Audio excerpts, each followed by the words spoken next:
एक दिन बच्चों ने पिकनिक जाने की बात कही। यह सुनते ही अंकिता की रूह कांप गई, क्योंकि उसे एक पुराना किस्सा याद आ गया।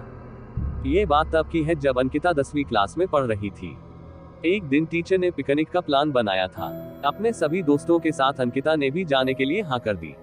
पिकनिक पर जाना था पावागढ़।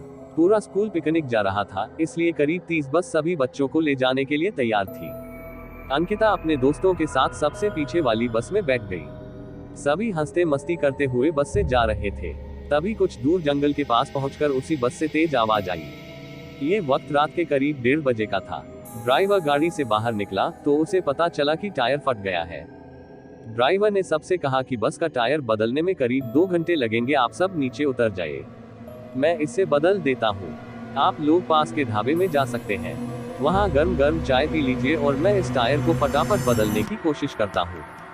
ड्राइवर की बात सुनकर सभी बस से उतर गए और पैदल चलते हुए पास के ढाबे में पहुंचे। वहां एक बूढ़ा व्यक्ति चाय बना रहा था। इतनी रात को ढाबा खुला हुआ और किसी इंसान को चाय बनाते देख सबको हैरानी हुई। उस बूढ़े इंसान ने कहा, आप सब चाय पी लीजिए, यहाँ अक्सर लोगों की गाड़ी खराब हो जाती है, इसलिए मैं भी अपना ढाबा हरदम खुला रखता हूँ। आप जैसे राहगीरों को कुछ मदद हो जाती है। उनकी बात सुनकर सबने चाय का ऑर्डर दे दिया। उन्होंने कुछ ही देर में सबके लिए चाय बनाकर मेज पर रख दी। चाय पीते हुए अंकिता की आंखें एकदम ढाबे की छत की तरफ गई।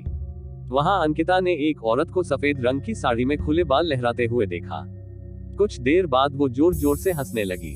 भले ही हंसने की आवाज किसी को सुनाई नहीं दे रही थी, लेकिन अंकिता ने उसे मुंह खोलकर हंसते हुए देखा था। ये सब देखकर अंकिता ने डर के मारे आंखें नीचे झुका ली। कांपते हुए किसी तरह से अंकिता ने चाय दोबारा पीना शुरू ही किया थी कि उसी वक्त जोर जोर से किसी के चिल्लाने की आवाज जंगल की ओर से आई। ढाबे में बैठे हुए सभी बच्चे और टीचर उस आवाज को सुनकर डर गए।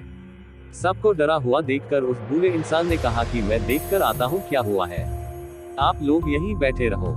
इतना कहकर वो आवाज की तरफ बढ़ गया। तभी एक लड़की को खून की उल्टी लगातार होने लगी।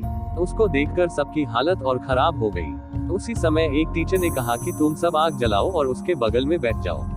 सबने मिलकर आग जलाए और गोल घेरा करके बैठ गए।